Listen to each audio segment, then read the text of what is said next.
Halo guys, so hari ini kita nak react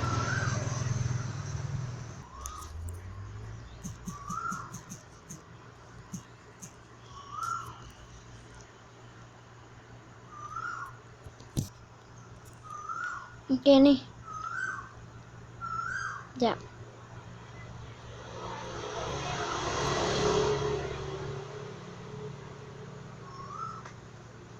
Semua salah you pun. You tak faham ke? You tak nampak ke sekarang ni? Patut nak semua orang bising. You nak beritahu semua tahu. Memang biar semua orang tahu pun. You nak tunggu I marah dulu baru nak tahu semua. I kadang-kadang pening tau lah. I pening tu. You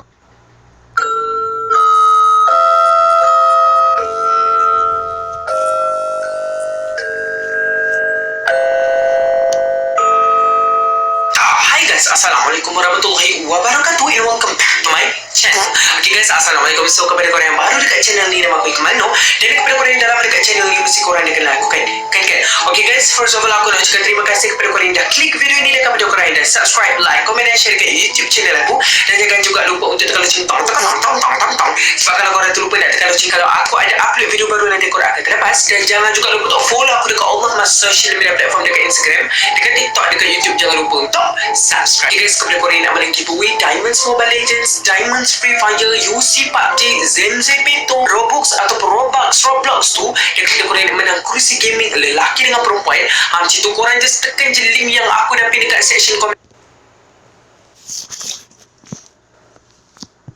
Okay, korang kena tekan link ni macam yang ada kat Dekat bawah tu tu. korang tekan je link. Ni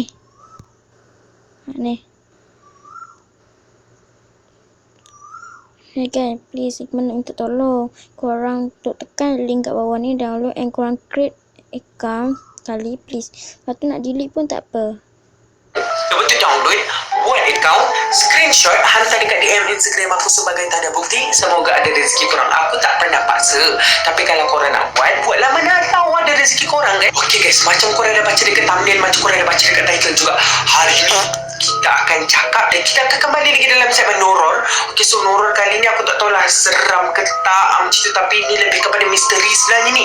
So ni pasal Blanche Monnier. Blanche Monnier kot nama dia macam tu. So dia basically dia ni adalah perempuan cantik daripada keluarga bangsawan. Keluarga bangsawan tak apa kan, keluarga daripada orang-orang kaya dulu dekat Perancis macam tu. So ni kisah ni dah lama tau macam tu. Dia kena kurung dengan mak dia sendiri, mak kandung tau. Mak kandung dia sendiri kurung dia 25 tahun dekat rumah dia sendiri. Dia ni orang kaya So apa sebenarnya cerita dia ni? So tanpa basa-basi, jom kita masuk dalam cerita Blanche Monnier ni. So si Blanche Monnier ni guys, dia ni perempuan. Okay, kenapa dia kena kurung dengan mak dia sendiri, mak kandung sendiri tau, yang kurung dia dekat dalam rumah sendiri 25 tahun macam tu. So dia ni macam aku cakap tadi, dia ni lahir dalam keluarga yang kaya raya. Dia lahir 1 Mac 1849. So 1849 tu memang lama dah memang lama gila. Ni memang kisah lama sangat. Dia ni memang orang kata dah, kalau anak orang kaya ni kan, dia memang dah besarkan dengan duit macam tu. Lahir je dah ada duit macam tu kan. Kau nak apa semua dapat, kau nak tu dapat, kau nak ni dapat, semua mudah nak dapat lah macam tu. Dah nama pun anak orang kaya kan, memang macam tu lah. Blanche Monnier ni orang kata dia memang lawa lah. Dia memang lawa. Ramai gila lelaki yang nak dekat dia waktu dekat Perancis dulu tu, 1849 tu. 1849 tu dia baru lahir kan. So dia ni memang lawa. Ramai orang suka dia. Aku tak tahu kenapa, memang sebab dia lawa je kot orang suka dia. Lepas tu dia kaya, lepas tu dia baik. So biasanya kau orang kaya kan, dia macam tak nak berkawan dengan orang-orang kan, macam tu. Dia nak kawan dengan orang-orang kaya je kan. Tapi si Blanche Monnier ni dia merata. Mana-mana dia jumpa dia berkawan. Macam tu, mana-mana dia jumpa dia berkawan. Kau dengar tak bunyi motor tu? Abaikan Dia tak kisah. Dia tak pilih kawan, tak pilih rupa, tak pilih harta. Macam tu, dia kawan je. Selalulah datang dia. Ya Allah. tak masalah. Sorry. Dekat majlis-majlis orang, macam majlis-majlis kahwin ke, parti-parti ke, dulu-dulu dia selalu pergi. Dia ni kalau ramai orang suka dia, macam aku cakap tadi. Dia umur 25 tahun lah. Waktu tu dia dah umur 25 tahun. Itu tahun 1876. Dia ni pun dah umur 25 kan. Nak lah ada boyfriend, nak kahwin macam tu kan. Bosan dulu dia seorang ni 25 tahun tak kahwin lagi kan. Dan dia pun rasa macam, ya aku nak kahwin lah macam tu. Aku nak ada boyfriend juga macam tu kan. Dia kan orang kaya. Dia orang kaya. Dia ada suka dekat seorang lelaki ni. Lepas tu waktu dia cakap dia nak kahwin tu kan, ramai gila lelaki-lelaki kaya yang datang dekat rumah dia, semua nak minang dia. Tapi mak dia tolak. Nama mak dia Louis ataupun Louis Monier. Macam tu, mak dia tolak semua. Macam tak layak lah kau ni nak jadi laki anak aku macam tu kan. Memang dia tak suka. Dia tolak semua dia tolak. Lepas tu dia ni orang kata kan, aduh mak aku ni semua benda dia tolak ni kan, macam tu kan. So dia ni pun naklah kahwin. Lepas tu dia ada jumpa seorang peguam ni. Tapi peguam ni macam dah tua sikit lah daripada dia kan. Mak dia ni, si Louis Monier ni memang tak suka langsung lah. Memang langsung tak suka.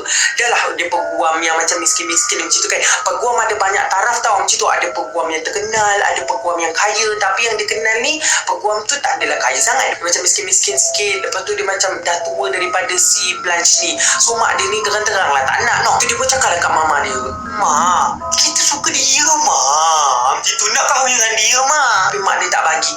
Kau jangan ngada-ngada, kau sapak muka kau. Mak dia cakap macam itulah lebih kurang. Aku tak nak. Kau anak orang kaya tau. Kau anak aku Louis Monier. Engkau keluarga Monier. Kau tak boleh kahwin dengan orang sembarangan. Macam tu. Tapi si perempuan ni Blanche ni nak juga kahwin. Tu yang dia bergaduh. Memang bergaduh teruk lah orang kata. Lepas tu ada sampai satu tahap tu kadang-kadang si Blanche ni keluar rumah senyap-senyap semata-mata nak jumpa peguam yang tua tu. Macam tu. Semata-mata nak jumpa kekasih pujaan hati dia tu. Tanpa pengetahuan mak dia tu lah. Pada satu tahap mak si Blanche ni pun merayu dekat anak dia. Tolonglah nak, tak payahlah kau nak kahwin dengan dia ni. Dia ni tua daripada kau. Miskin pula tu, tak setaraf dengan kita. Macam tu. So mak si Blanche ni, dia suka macam anak dia kahwin dengan orang kaya juga. Macam tu. Kahwin dengan orang kaya juga, yang sama umur ke, yang muda sikit daripada dia. Macam tu. Dia suka macam tu. Sebab dia kan orang kaya. Bila kadang-kadang orang kaya ni, dia nak kekalkan dia punya orang kata taraf tu lah. Macam tu. Kalau orang biasa-biasa macam kita ni tak nak. Macam tu. Kadang-kadang bukan semua orang kaya macam tu guys. Lepas tu si mak dia ni pun dalam kepala otak kan, aku nak buat apa dengan budak ni Aku dah cakap jangan keluar, kau keluar. Aku cakap suruh cari jantan lain, kau tak nak. Macam tu. Macam mana nak cari jantan lain? Punyalah ramai jantan datang ke rumah tu nak meminang anak dia, dia tolak. Macam mana? Macam tu kan. So salah mak dia juga sebenarnya ni. So si mak dia ni cakap kan, aku tak ada cara lain dah ni. Memang tak ada cara lain dah ni. Memang nak kena budak ni, dia cakap kan. Lepas tu dia pun isilah si Blanche ni dekat loteng rumah dia. Loteng pun kat bahagian atas, kau tahu tak, memang dekat bahagian atas rumah tu yang tak ada apa-apa. Kau faham tak? Lepas tu macam mana mak dia ni suruh anak dia ni boleh duduk dekat dalam loteng tu. Mula-mula si Louis Monier ni suruh anak dia naik dekat loteng tu. Suruh naik, lepas tu cuba kau masuk sekejap dalam loteng tu. Contoh pergi ambil barang mama sekejap kat atas tu. Macam tu kan. Dia dah masuk dalam tu, loteng tu gelap guys, tak ada lampu, tak ada kipas, cuma ada katil. Lepas tu tingkap pun dia dah paku dengan kayu. Dah gelap. Dia isi pula langsir yang setebal-tebal alam tu, yang memang tak nampak cahaya langsung. Kau bayangkan guys, macam mana dia duduk dalam rumah tu. Aku tak tahulah macam mana dia boleh duduk loteng tu guys. Aku tak tahu Lepas tu nak dijadikan ceritanya, bila dia duduk kat situ kan, kau tahu tak, dia memang kena rantai dekat atas katil tu. Dia kena rantai ni, kaki tangan dia kena rantai apa benda semua. Dia nak makan makanan apa yang dia makan tu kan, kau tahu tak dia makan apa? Dia makan sisa makanan mak dia je weh. Mak dia tak habis makan, dia makanlah makanan tu. Mak dia bagi dia makan benda tu. Kau faham tak? Dengan bila dia duduk atas katil tu, kau bayangkan dia berak dekat atas katil tu. Ya Allah, kat atas katil tu punya tahi, banyak tahi weh. Aku tak tahu macam mana dia boleh duduk kat situ. Kau bayangkan bau dalam bilik tu macam aku tak tahu nak cakap macam mana, dengan air kencingnya, dengan tahinya. 25 tahun guys, 25 tahun, bukan 2 jam, bukan 25 minit, bukan 25 saat, bukan 25 detik, 25 tahun. Kau bayangkan. Aku tak tahu macam mana nak cakap, tapi aku dah dapat rasakan macam mana bau dia tu. So memang dia tak ada pakai baju apa-apa pun. Dia tak pakai apa-apa baju, tak pakai apa-apa seluar. Aku bayangkan mak kandung buat macam tu. 25 tahun guys, 25 tahun. Kenapa mak dia buat macam tu? Mak dia siap pukul lagi anak dia tu. Dah buat macam tu, siap pukul lagi anak dia. Semata-mata nak suruh ubah fikiran, jangan kahwin dengan peguam tua tu. Tak teruk macam tu. Tapi Blanche ni pun orang kata dia dah suka kan. Dia tetap suka. Dia kata aku tak kisah, aku suka juga kan, tak kuat. Itu orang pun kan macam pelik kan. Kawan-kawan dia pelik. Weh, mana Blanche kenapa dia tak keluar Biasanya dia keluar weh. Biasanya dia pergi kedai ni, dia pergi kedai ni. Ramai orang pelik. Kawan-kawan dia pelik. Dia punya boyfriend peguam tua tu pun pelik lah kan. Mana dia punya girlfriend tak datang-datang ni jumpa dia macam tu kan. Lepas tu mak dia ni, si Louis Monier ni, Konon-kononnya buat sedih lah. Orang tanya, Kak, mana anak kau, Kak? Tak ada pun keluar. Aku tengok tak ada pun dekat Pekan. Biasanya ada kat Pekan, Kak.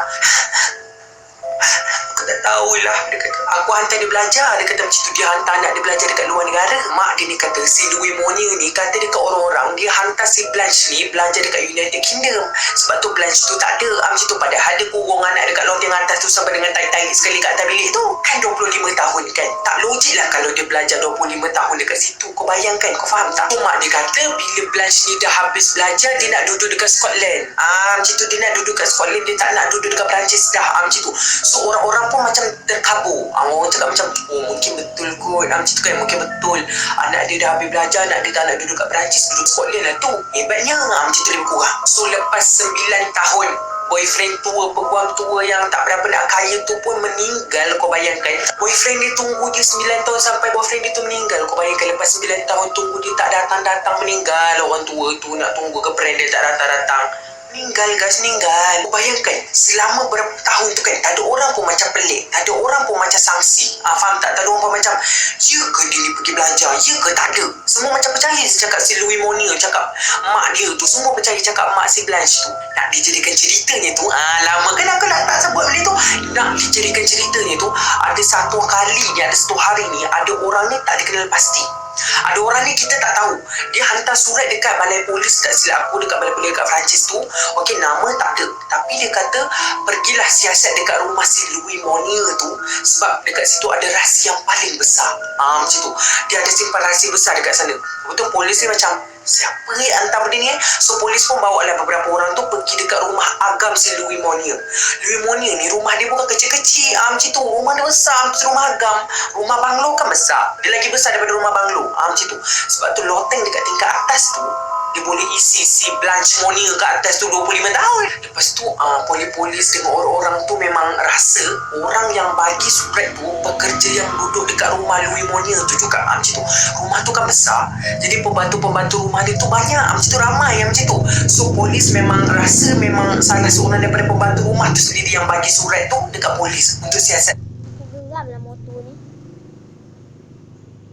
Bro, kenapa time ni juga anak bising? Yang aku tak buat video tadi kau tak bising.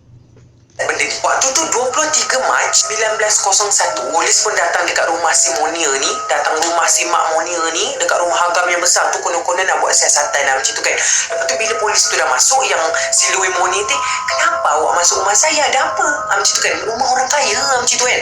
Masuk. Lepas tu awak nak cari apa? Lepas tu boleh tak kami nak geledah macam ni. Lepas tu cari.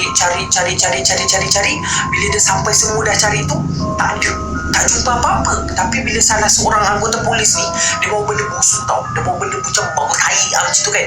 Tapi dia perasan bau tu daripada tingkat atas loteng. Macam tu kan. Lepas tu dia orang pun naik sampai dekat loteng tu. Lepas tu ada satu pintu. Bau tu lagi kuat duk. Bau tai tu memang lagi kuat dekat situ. Dia buka je pintu tu, dia tengok si Blanche Monier tu dalam keadaan yang tak pakai baju, tak pakai seluar, kurus kering, kena rantai kaki dengan tangan dia, tingkap tu dia paku dengan kayu. Lepas tu ada langsir gelap tebal macam tu. Memang tak ada udara yang bagus, tak ada cahaya matahari yang banyak macam tu. Memang macam hantu pun ada lah. Nak dijadikan cerita dah macam zombie. Dengan bau taiknya dekat atas katil tu, banyak sangat taik tu. Banyak sangat taik. 25 tahun kau duduk dekat atas katil yang banyak taik. Bayangkan. Cuba kau bayangkan, baby-baby yang budak kecil tu pun pakai pampers, lepas tu orang salin. Ini dia tidak guys, macam tu. So bau tu lagi kuat, lagi busuk. Sebab dekat situ tu banyak makanan-makanan, sisa makanan yang tak habis tu, mak dia isi dekat situ. Memang busuk lah. Macam mana anak aku nak makan macam tu kan? Memang tidak lah anak nak makan. Lepas tu nak dijadikan ceritanya tu, mak dia, maksudnya si Louis Monier dengan abang dia tu, Marcel, nama abang dia Marcel, polis tahan 2 ekor tu ya. 2 ekor tu memang tak berhati perut, memang dah kena tahan dengan polis. Okey, lepas tu polis pun siasat. Si Blanche ni, okey, dihantar dekat hospital, kena rawat lah macam tu, nak masuk air, nak apa benda semua. Sebab memang macam kekurangan zat, macam tak cukup zat dekat badan dia tu, kurus kering, tak cukup makan, nak dijadikan ceritanya macam tu. So polis tanya dekat pekerja pembantu-pembantu rumah tu kan, kenapa korang ni tak nak lapor dekat polis selama 25 tahun tu kan? Dia kata dia takut sebab madam garang, madam jahat macam tu. Macam dia takut lah, takut kena buang kerja, takut kena bunuh ke apa kan. Dia takut juga, kau faham kan? So yang paling faeotnya, yang paling faeot, aku tak tahu perkataan apa aku sebut tu, faeotnya tu abang dia dengan mak dia tu lah sanggup buat adik tu macam tu, adik ke kakak macam tu, sanggup buat keluarga macam tu, yang mak dia tu pun sanggup buat anak dia macam tu. Aku tak tahulah dia juga manusia macam tu kan. So si Louis Monier, mak kepada Blanche ni, okey, kena penjara 15 hari ke berapa hari macam tu lah. Meninggal dekat dalam penjara. Meninggal lah macam tu. Aku tak tahu kenapa dia meninggal, tapi dia memang meninggal. Lepas tu abang dia tu pun meninggal juga sebab sakit jantung. Dia penjara berapa bulan lah macam tu, kena penjara tapi meninggal sebab sakit jantung. Nak cerita ceritanya macam tu. Blanche tu dekat mana? Okey, Blanche tu bila dah okey sikit, dah okey sikit tu, orang kata dia dapat jalani kehidupan seperti biasa tapi tak lama sebab dia ada masalah mental. Okey, dia ada masalah sakit jiwa, dia kena masuk hospital sakit jiwa. Lepas tu dia meninggal dekat hospital sakit jiwa tu pada umur dia 64 tahun. 64 tahun dia meninggal, guys. Kesian kan? Meninggal tu 13 Oktober 1913. Kau bayangkan 25 tahun hidup dia dibazirkan macam tu je, kau faham tak? Macam kita 25 tahun boleh buat macam-macam, dia tak boleh buat apa, guys. Duduk dalam bilik, duduk atas tahi. Kau bayangkan atas tahi, astagfirullahalazim. 25 tahun duduk dalam bilik macam tu, tak ada kawan, tak ada apa, gelap-gelap macam tu, sanggup ada juga mak macam tu kan. Menakutkan kan? So macam itulah pengakhiran kisah dia. Dia nak kahwin dengan orang tu sampai orang tu pun meninggal. 9 tahun tunggu dia ni, 9 tahun tunggu dia, tak datang-datang, tak jumpa-jumpa, meninggal orang tu. Sial orang tu, ya astagfirullahalazim. So nak dijadikan ceritanya macam tu. Okay guys, so aku rasa horror kita sampai sini dulu. Aku tak tahu lah ini horror ke narar ke ni rare ke, aku tak tahu. Tapi kalau korang nak lagi cerita-cerita macam ni, okay, kisah-kisah macam ni, korang just komen dekat bawah nak dijadikan ceritanya macam tu. Sorry tahu kalau video ni tak best untuk korang, okay? So guys, semoga korang sentiasa berada di dalam lindungan dan rahmat Allah Subhanahu Wa Taala. Semoga kita berjumpa di dalam konten-konten seram horror ataupun konten-konten yang akan datang. So bye. 뭐야 저것들? 이 새끼들이 여기서 설마 섹스를... 자식. Okey, sampai sini dulu video kita untuk kali ni. Jangan lupa like, subscribe dan on notification korang. Bye.